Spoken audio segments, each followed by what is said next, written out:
Hi friends, welcome back in to my YouTube channel. అందరిలో మంచుకున్నారా? Money కొంత మంచిగా ఉన్నాయి. ఇంద్రాబాయ్ 7 ఫేస్ క్యామ్తో చేసేది, ఈసారి ఫేస్ క్యామ్ లేదని చెప్పేసి అనుకుంటున్నారా? కాస్త కరెంట్ పోయిందనమాట, అందుకని చెప్పేసి ఇట్లా ట్రై చేస్తున్నా. కరెంట్ ఎప్పుడు వస్తుందో తెలియదు, అందుకని చెప్పేసి ఈ వీడియో ఇట్లా కంటిన్యూ చేస్తున్నా.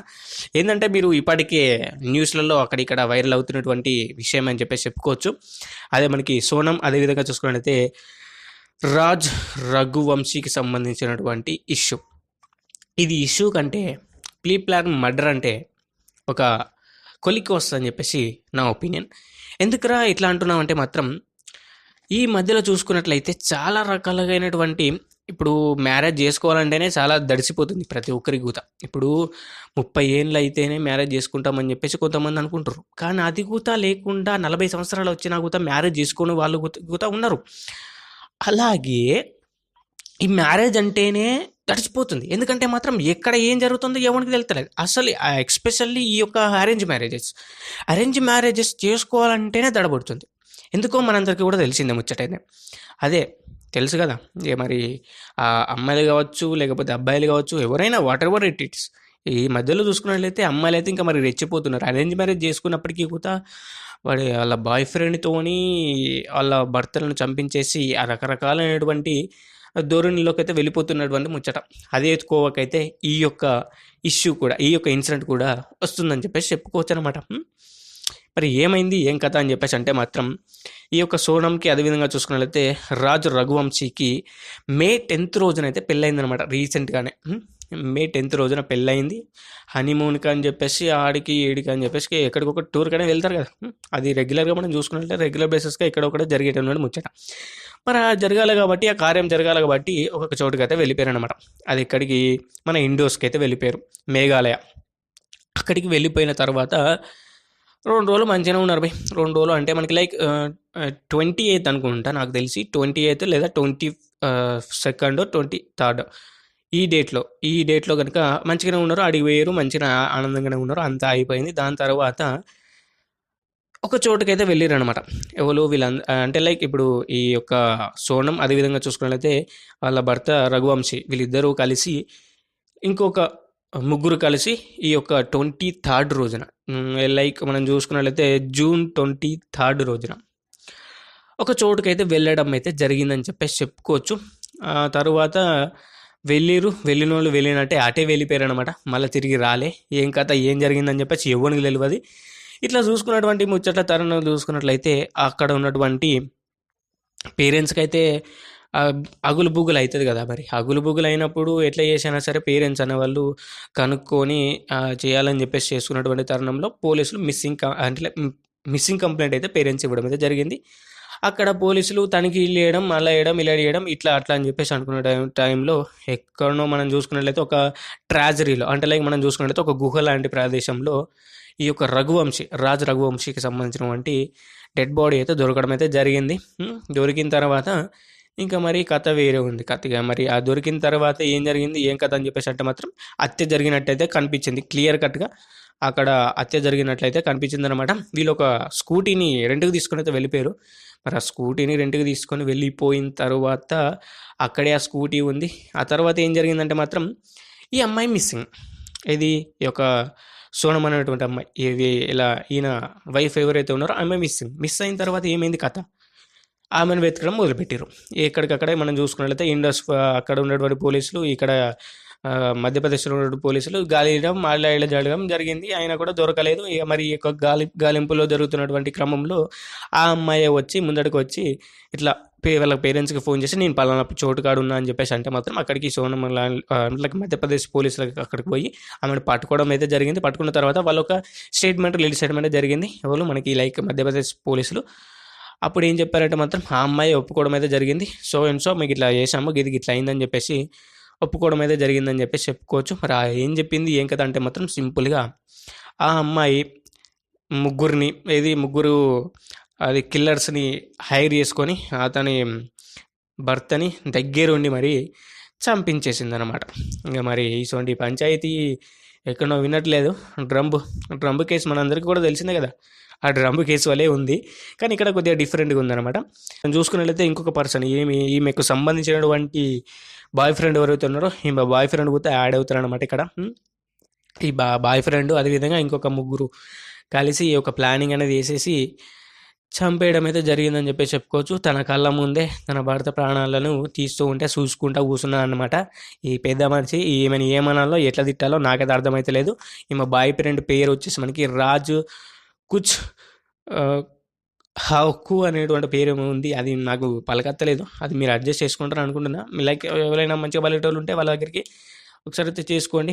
ఇక మరి వీళ్ళిద్దరు కలిసి ఆమెతో ఎట్లా చేసైనా సరే ఆయన్ని ఎట్లా చేసైనా సరే వదిలించుకున్నది. ఇక మరి వీళ్ళు ముగ్గురు అదే ఈ కిల్లర్స్ అదేవిధంగా చూసుకున్నట్లయితే ఈ రాజు ఇలా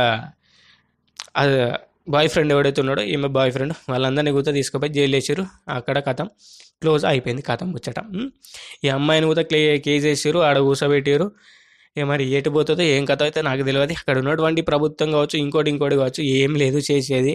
అదే 2 సంవత్సరాలు జైలు శిక్ష చేస్తారు, లేకపోతే ఎంత జరిమానా కట్టించుకుంటారు, అయిపోతుంది, కథం క్లోజ్. ఈ కేసు అన్నది పెద్దగా ముందరికన్నా ఇది పోదబ్బా. ఎందుకంటే మాత్రం అక్కడ హ్యూమెన్స్ రైట్స్ అని చెప్పేసి అదని చెప్పేసి ఇదని చెప్పేసి చాలా రకాలైనటువంటి ఇష్యూస్ అనేవి ఇట్లా అట్లా అని చెప్పేసి హ్యూమెన్స్కి ఫేవర్గా ఉంటాయి. అంటే మన రాజ్యాంగంలో ఉంది, అది వేరే ముచ్చట అనుకోండి. ఉమెన్స్కి ఫేవరబుల్గా చాలా రకాలుగా అయినటువంటి డిబేట్స్ అవి ఇవి ఎక్కువగా అనమాట అక్కడ. అర్థమైంది అనుకుంటున్నా. మరి ఈ పంచాయతీ అయితే గిట్లా నడుస్తుంది. మరి ఈ యొక్క పంచాయతీ నడుస్తుందా నడవదా, ఏడి కాకపోతుంది ఏం కథ అని చెప్పేసి ఎవరికి తెలియదు. ఈ అమ్మాయి అయితే మాత్రం ప్రియుడు కోసం తన భర్తని చంపేసిందని చెప్పేసి చెప్పుకోవచ్చు. అరే నాకు ఒకటి అర్థం కాక అడుగుతా, ఇక్కడ అసలు ప్రేమించారని చెప్పేసి చెప్పుకున్నప్పుడు ఆ పేరెంట్స్ని ఒప్పించచ్చు కదా, పేరెంట్స్ని ఒప్పించి చేయొచ్చు కదా. నాకు అర్థం కాక అడుగుతా. వాళ్ళ డాడీ అడుగుతాడు కదా, ఈ యొక్క అమ్మాయి వాళ్ళ సోనం వల్ల డాడీ అంటాడు కదా, అంటే మాత్రం నేను మా అమ్మాయి అమాయకురాలు, మా అమ్మాయి ఇటువంటి పని చేయదు, ఇట్లా మనకి లైక్ అక్కడ మధ్యప్రదేశ్ గవర్నమెంట్ చాలా లైక్ ఫేక్గా చెప్తుంది అని చెప్పేసి రకరకాలైనటువంటి మాటలు అయితే అంటాడు అనమాట. అదేవిధంగా చూసుకున్నట్లయితే నేను ఉత్తరప్రదేశ్కి సంబంధించినటువంటి సీఎంని కలుస్తాను, మనకి లైక్ అమిత్ షాని కలుస్తాను, వీళ్ళందరినీ కలిసి సిబిఐ ఎంక్వైరీ చేపిస్తాను, అది ఇది చేపిస్తాను, మళ్ళీ ఇట్లా అట్లా అని చెప్పేసి కథలు పడుతుందనమాట. ఇక్కడ క్లియర్గా తెలిసిపోతలేదు అబ్బాయి, నాకు అర్థం కాక అడుగుతా. చేసిన పని లంగ పని, మళ్ళీ దాన్ని డిఫైన్ చేసుకోవడం, ఇంకా మా అమ్మాయి అమాయకురాలు అది ఇది అని చెప్పేసి అమ్మ వేరే ఉండదు నాకు కథ. మరి మీరేమంటారు ఈ యొక్క ఒపీనియన్ అనేది? ఈ పనికి మనల పంచాయతీ అంటే ఏదో అసలు ఈ యొక్క పంచాయతీ అనేది అసలు నేను చూసిన తర్వాత ఏముందిలే ఇందులో, దీని గురించి చేసిన అవసరం అని చెప్పేసి అనుకున్నా. కానీ తీరా చూస్తే పొద్దునే చేద్దాం అనుకున్నా, కానీ తీరా చూస్తే ఏమైందంటే నేషనల్ ఇష్యూ అయింది, వేరే లెవెల్ ఉంది కదా, అందుకని చెప్పేసి చేస్తున్నా. మరి మీరు ఏమంటారు ఈ యొక్క విషయం మీద? మరి పెళ్ళి చేసుకోవాలంటేనే దడిచిపోతుంది. పెళ్ళి అంటే మరి అరేంజ్ మ్యారేజ్ అంటే గిట్లోటి పత్యాపరాలు అయితే నడుస్తున్నాయి.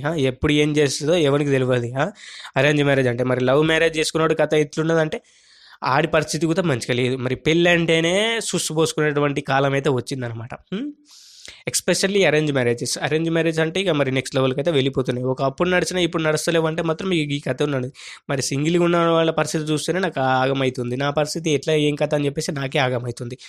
మరి ఏం కథ ఏంది కథ అస్సలు అర్థమవుతలే. ఫస్ట్ ఆఫ్ ఆల్ పెళ్ళి చేసుకోవాలా వద్దా, ఇంకోట అని చెప్పేసి నాకు అర్థమవుతలే. ఫస్ట్ ఆఫ్ ఆల్ ఎలా చేయాలనో ఏం చేయాలనో కూడా నాకు అర్థమవుతలే. లిటరల్గా చెప్తున్నా కదా. అంటే లైక్ ఇప్పుడు అరేంజ్ మ్యారేజ్ అంటేనే ఒక ట్రాన్స్లోకి అయితే వెళ్ళిపోతున్నాం. అది వాళ్ళు ఏమన్నా చేస్తారా అబ్బాయి? నాకు అదైపోతుంది, వట్టలు అనుకుతున్నాయి. నిజంగా చెప్తున్నా కదా, అరేంజ్ మ్యారేజ్ అంటేనే వట్టలు అనుకుతున్నాయి. మరి మనకేమవుతుంది, పోరి పడతా అంటే మనకు అది కూడా లేదు, ఆ సంగతి కూడా లేదు, మనకి అసలు ఆ పంచాయతీ అనేది లేదు. ఇక మరి ఆ పంచాయతీ అనేది లేనన్నప్పుడు మరి ఎట్లా రా భయ్? నాకు అర్థం కాక అడుగుతా. ఎవరిని ఎట్లా చేసుకోవాలి నేను? ఇక పెళ్ళి చేసుకున్నా అది సపరేట్గా సన్యాసాలు కలితే అంతే ఇక అది ఒకటే దిక్కు మనకి. సన్యాసంలో కలిస్తే హ్యాపీగా ఉండొచ్చు రా భయ్య. అట్లా అనుకుంటే మనకి ఎవరు ఇచ్చేటోళ్ళు ఉన్నాడు సన్యాసం? అది అట్ట కొడుతుంది. అసలు అది ఎట్లా చేసుడో ఏం కథో నాకు తెలియదు. ఈ అమ్మ ఎట్లా చేసుడో ఏం కథ ఏం తెలుస్తలేదు అసలు ఈ మ్యారేజ్ అంటేనే సుస్సుపడుతుంది. మరి పల్లెటూరులో అంటేనే ఇక పల్లెటూరులోకి వస్తే ఇంకా దారుణం ఉంటుంది ఈ మ్యారేజెస్ అంటే. ఇక మరి అర్థం చేసుకోండి. మరి మీరేమంటారు అని చెప్పేసి లెస్మినో కామెంట్ చేయండి ఈ యొక్క ఇన్సిడెంట్ మీద. లెస్మినో నా ఒపీనియన్ అయితే మాత్రం ఆ ఇష్యూ మీద అయితే మాత్రం ఎటువంటి అది ఇది జరగదు. జస్ట్ ఒక రూ. 1,00,000 లేకపోతే 2 సంవత్సరాలు ఆ అమ్మాయికి జైలు శిక్ష చేస్తారు. ఆ తర్వాత ఇటు అటు సైడే సాప్ అయిపోతుంది. అయిపోయిన తర్వాత క్లోజ్. ఇక మరి ఆ పంచాయతీ అనేది ముగిసిపోతుంది. ఇక మరి గవర్నమెంట్ పట్టించుకోదా అంటే మాత్రం గవర్నమెంట్ అనేది వాళ్ళ పంచాయతీలో నడుస్తున్నాయి భయ్. ఏంటంటే మాత్రం ఇక్కడ మనం చూసుకున్నట్లయితే జియో పాలిటిక్స్లో అక్కడ పంచాయతీ నడుస్తుంది. ఇటు ఈ బ్రిడ్జెస్ అని చెప్పేసి లేకపోతే అక్కడ బార్డర్ ఇష్యూస్ అని చెప్పేసి ఇంకోటి అని చెప్పేసి ఇంకో ఈ విధంగా అయితే నడుస్తుంది అనమాట. మరి వాళ్ళ పంచాయతీలో వాళ్ళు ఉన్నారు.